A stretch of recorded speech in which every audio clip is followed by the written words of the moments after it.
guys, how's it going? What's up?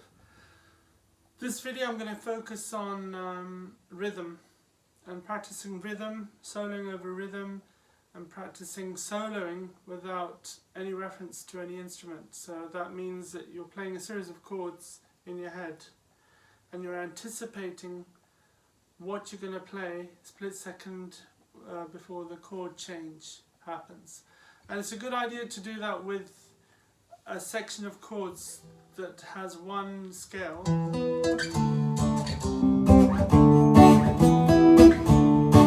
That's good. And you can practice with that. The scale will go with that will be E minor. I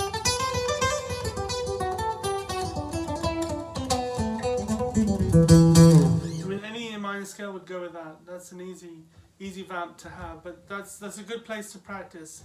So for example, if I go with a click track, which I recommend you always do, before I start this, always try and practice or section a time in your practice with a click track.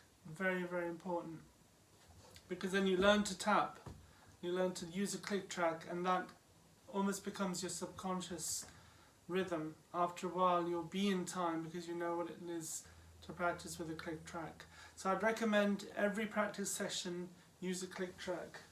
I've got mine at 220 on a 1 2 3 1 2 3 beat pulse, and I'm going to play you a series of chords, and you can practice with this just like I'm practicing.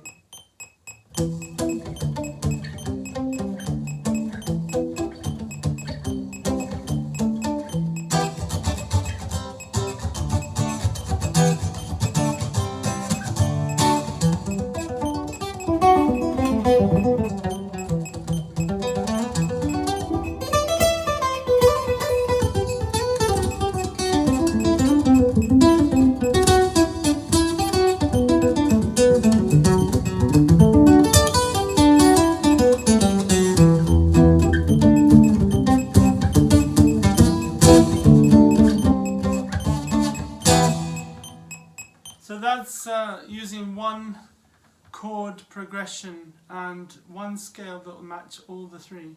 And notice how when I play,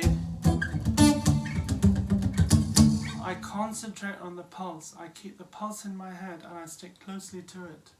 And whilst I'm doing it, I'm also tapping my foot.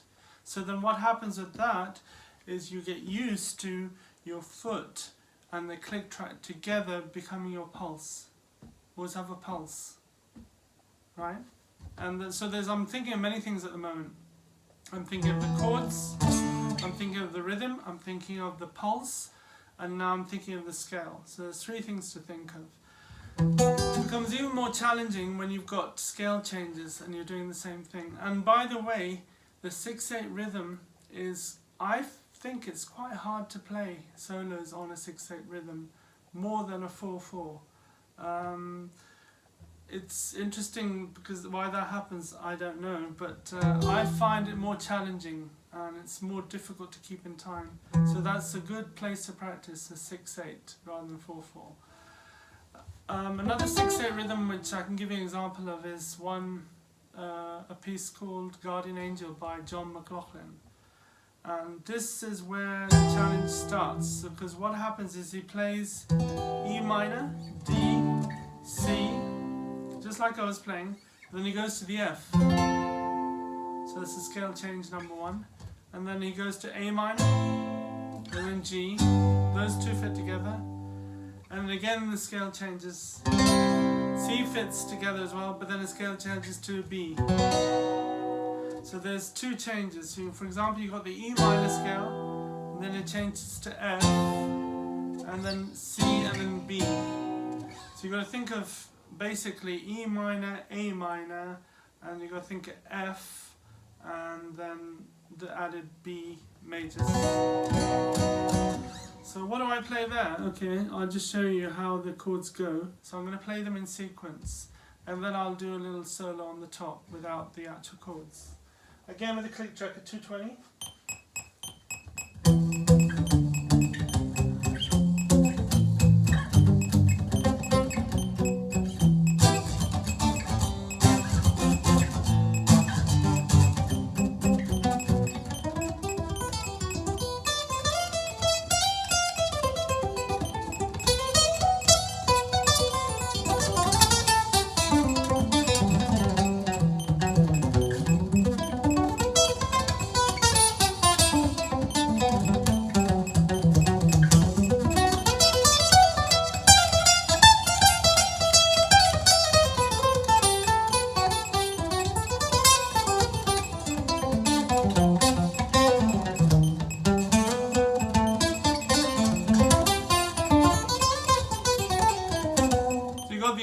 basically. So what I'm doing is, as I'm soloing, I'm thinking of the pulse, I'm thinking of the chords as well, whilst I'm soloing.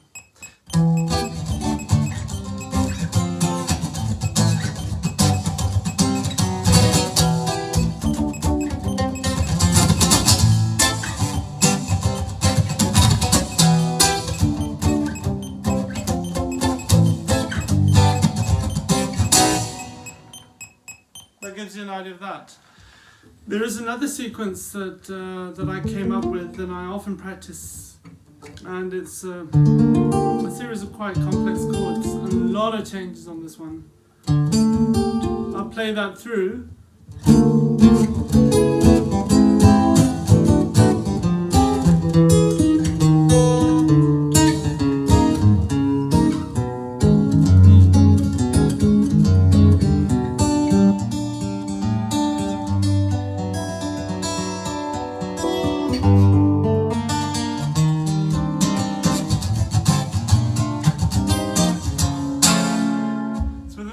Chords, pretty much every chord requires a change to scale. I'll try and do that with a click track. See, it's quite challenging, but it's really, really good practice.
There you go, quite a series of complex chords, but you can see I'll break them down pretty much in a nutshell. It's D minor, and then you've got the C sharp minor, and then a augmented, and then a B minor, and then a F minor, and then a E major 7th, and then E flat minor with a descending note. Then you've got this it's a kind of suspended chord. Then you go to B minor, a descending note, to G major 7th, G minor, then you go to E flat major 7th, then you've got this progression, kind of a diatonic. A minor, B flat, C minor, and then augmented.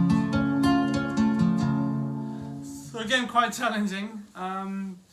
Obviously you need to start slow across the scales, but also if you notice, I was playing around a lot with the rhythm, and it's something I'll be discussing in a later video on how to play with the rhythm and master the rhythm that way.